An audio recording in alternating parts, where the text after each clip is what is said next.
Pierre-Jean, la cité des castors, c'est ce dont tu voulais me Ah parler. là, pour le coup, on est totalement synchrone avec la météo, hein, puisque je vous parlais ça. de la cité des castors, animal du froid s'il en est. Mais en fait, cette cité des castors, on l'appelle comme ça parce qu'elle a été construite par ses habitants. C'était au début des années 50, des ouvriers du monde de l'industrie aéronautique qui ont eu une idée presque soviétique, kolkhozienne, de construire ensemble 100 familles, ont décidé de construire ensemble 100 maisons. Et Ouais. ensuite, simplement, une fois que les maisons ont été construites, ils ont organisé un tirage au sort pour choisir quelle famille habiterait dans telle ou telle maison. Tu sais que ça s'est fait également en Ile-de-France, ça. Et ben voilà, Des cités qu'on appelait les cités des castors. voilà, et ben exactement. Donc ça s'est installé, à l'époque c'était la pleine campagne dans le quartier du Mirail, à Bellefontaine. Aujourd'hui c'est bien évidemment entouré d'urbanité et de grands ensembles. Mais je vous propose de découvrir cette construction si atypique avec quelques-uns des rescapés de cette époque. C'est un reportage signé Cécile Fréchinos et Thierry Villéger de la rédaction de France 3 Midi-Pyrénées. C'est qu'en souvenir pour Guy et Marcel.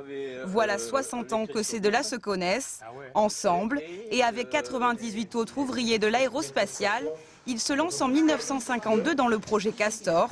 Son principe, mutualiser forces et compétences pour donner un toit à chacun. Leur budget est modeste. Pour le terrain, ce sera donc bagatelle.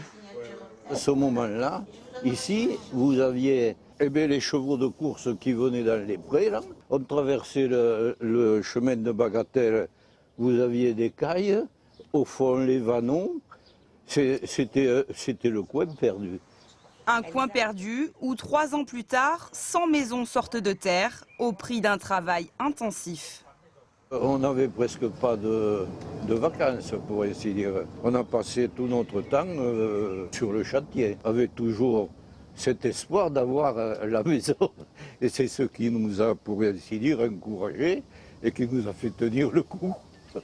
Tenir jusqu'à ce jour de mai 1955 où tous les logements sont enfin terminés. Reste à les attribuer aux 100 familles par tirage au sort. Ça fait que pendant les 2 ans et demi qu'on a travaillé, on n'a su jamais où était notre maison. Ce n'est qu'à la fin, quand elles ont été terminées, attribuées, à ce moment-là, on a tiré au sort. Du coup, vous êtes appliqué pour toutes les maisons. Eh oui. Voilà ma maison. Une maison moderne avec un confort inhabituel pour ses ouvriers. Marcel se souvient de son logement avant d'arriver ici. Il n'y avait pas de salle d'eau, il n'y avait pas de WC. Les WC, il fallait monter au 2e étage et la salle d'eau, il fallait que j'aille à Saint-Cyprien. Eh oui, il n'y avait rien. 60 ans après sa construction, seules 7 familles historiques vivent toujours ici. Elles souhaitent faire inscrire la cité des castors au patrimoine toulousain.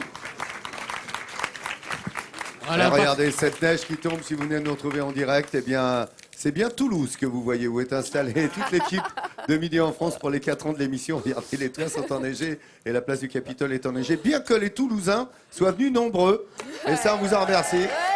On se promène. Regardez, d'ailleurs, la presse se fait évidemment l'écho de notre venue déjà dans la dépêche. On alertait sur la neige qui allait tomber. Ben, ils ne sont pas trompés. Hein. Ouais, voilà, surtout, Laurent, on vient de me prévenir, la rédaction de France 3 Midi-Pyrénées, qui a un paquet de naufragés de la route autour de Toulouse, notamment sur l'autoroute entre Albi et Toulouse. Alors, s'ils ont leur petit téléphone portable et qu'ils ont le réseau 3G, peut-être qu'ils nous regardent. On les salue bloqués dans leurs embouteillages sous la neige.